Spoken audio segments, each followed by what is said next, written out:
some very important people told me don't ever predict, but I can't help myself. You have to. You got to throw something out there. You got to stand for something, right? And usually I'm pretty good. This is Las Vegas Real Estate Now with local real estate expert Harvey Blankfeld. Troy, I know you bring some stats with you today, and I want to talk about some of these stats that you talked about, because we talk about market. Let's talk about what's happening now, and maybe what we might see going on as we're coming up to the end of the year. Maybe what's going to happen in 2026.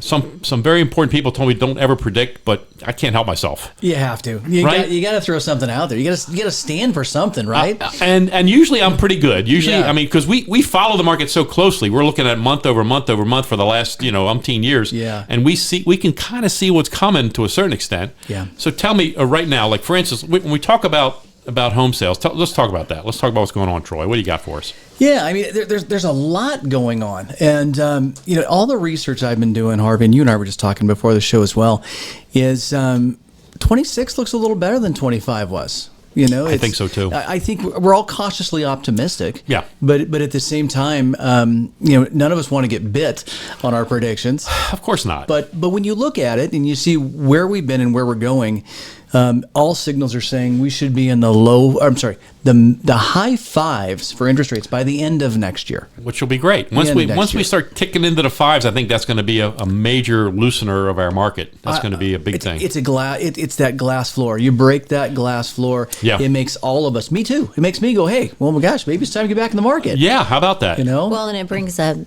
new flood of sellers and buyers. Yes. Both. Yes, because I think because it happens for both sides of the equation. I think you had an interesting stat that I heard. How many people have something more than a 5% mortgage? You said what was it? It was mortgage was 14.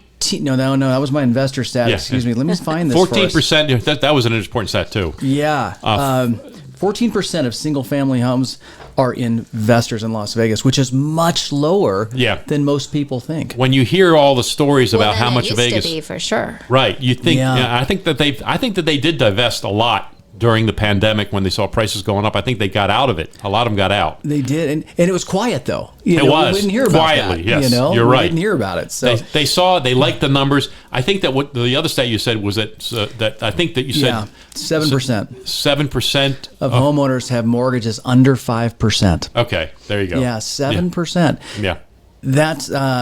That's a lot. Oh, no. No, the other way around. 7% above. Excuse me. Above. Yes. 7%. 7%. Yeah. 7% of the mortgages out there are above 5%. Right. Okay, no, that's a good stat. It's a great stat. So what it says is 93% of the mortgages are under 5%. Correct. Right now. Correct. And so that's a magic number for us. And so as we approach that 5 number, and some people who are in those 5s are going to say, you know what, I can do this now. Yeah. Because it makes more sense for me. I feel okay about this now. Yeah.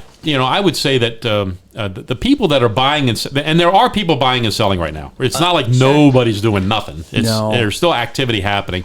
It's a little less than it would normally be. And we're also going into that season, this time of year. Sin, you know it. I mean, the holidays, the only people out there buying right now are people who got to buy. Yeah. And the only people there's more people selling, thinking they might be able to sell. Yeah. Which is why the inventory is kind of up there a little bit right now. Yeah. But anybody out there looking right now is a serious buyer.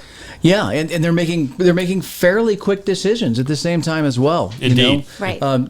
Funny story is we're seeing. California is a massive feeder for our market, and I think everybody here agrees to that, right? And that market's down. And that market's a little bit down. However, we were 3 out of 10 buyers are typically coming from California into Las Vegas. About 30%, yep. The recent stat I pulled, it's almost 41% now. Wow. Which I had thought, if you were just going to ask me on the street, I'd say, oh, no, that's slowed way down. Yeah. No, it's done the opposite. Right. It's actually ticked up, and it's hitting more of those luxury quote-unquote numbers at the same time. Yeah, I think that's a big part of it. The luxury, and I'm going to do the monthly market update in a little while, and we're going to talk about a couple things in there that I'm going to give you kind of a clue. The interesting thing, one of the interesting things I found out was that our median sale price for single-family homes actually went up this month, which is really weird because it has been slipping for the last few months, and it went up this month, but I think what it's attributed to is that luxury market. That luxury market is pushing the price. I think you're spot on. You're spot on. Good homes are still selling. And they are, indeed. And they're selling quickly. And they are. I mean, look, if you price it right, it sells. Yes. And if it's been updated, the updated stuff is flying off the market. Really, it is. And the generational thing, the Gen Z, they don't want to do any work. So I think 2026, you're going to see more updating. People spending money on updating their homes to get them sold. Yep. Yeah. I think you're right. That's a great point. Yeah. And that's what they need to do.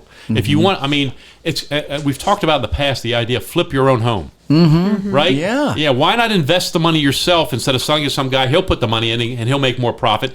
You put a little bit of money in, you make that extra profit yourself. Yeah, and do it now while you still live there and don't want to sell, so you can enjoy it. Exactly. You know? Yeah, you see these TV shows where people spend a fortune on their kitchens and baths and then they sell it and they're like, maybe I should have done this a while ago. Right. I could have enjoyed this stuff. Yeah. For sure. You get all the new appliances, the new countertops, the brand new flooring, the new windows, and the house. I'm like, man, now why are we leaving? Yeah, why do you want to move? Yeah, whoops. So enjoy that stuff. I mean, that's what it's there for. Yeah. I mean, that's one of the reasons. That's one of the joys of owning a home is you get to do what you want to it. I mean, as opposed to renting, where you're kind of at the landlord's mercy. Yeah. And so okay, interesting stats to bring to the table. I thought the other thing that was interesting when you go back I'm going to go back to that 14% number because I talk about this a lot. The idea that we need to have a little more entry level product out there for people.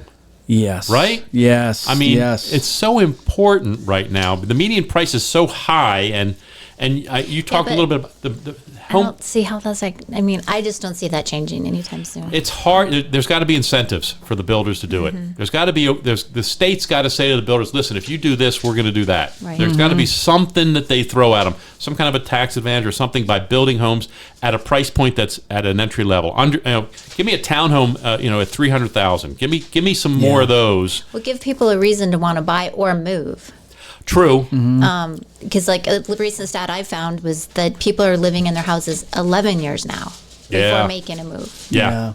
Well, that's partially to the interest rate they got. Yeah. That's and part of it. They're staying in the homes because of that interest rate, not Indeed. because they really want to. Exactly right. Right. Yeah. And life's too short, honestly. Yeah. If you're, think about that interest rate. And John Ingram once said this, and I thought it was a very poignant element to this. You take that interest rate and you average it out over all your other bills. Say you got credit card debt, you got car payments, you got and you take those interest rates and you average it all out and you say, well, you know what? If I sold this house and paid all that stuff off, and then I had a tax-deductible mortgage payment as opposed to all these other payments, I might even be a little bit ahead on my monthly expenses. Right. Right? Yeah. And well, especially with consumer debt at an all-time high right now. Right? It's actually the perfect time to do something like that. Credit card debt's crazy right now, so maybe sell the house, pay off all the credit cards, get a new interest. Maybe it's a higher interest rate. That's fine, but it's tax deductible. That's one thing. And then overall, your monthly payments might actually be less. Right. Overall, if you take a look at it that way.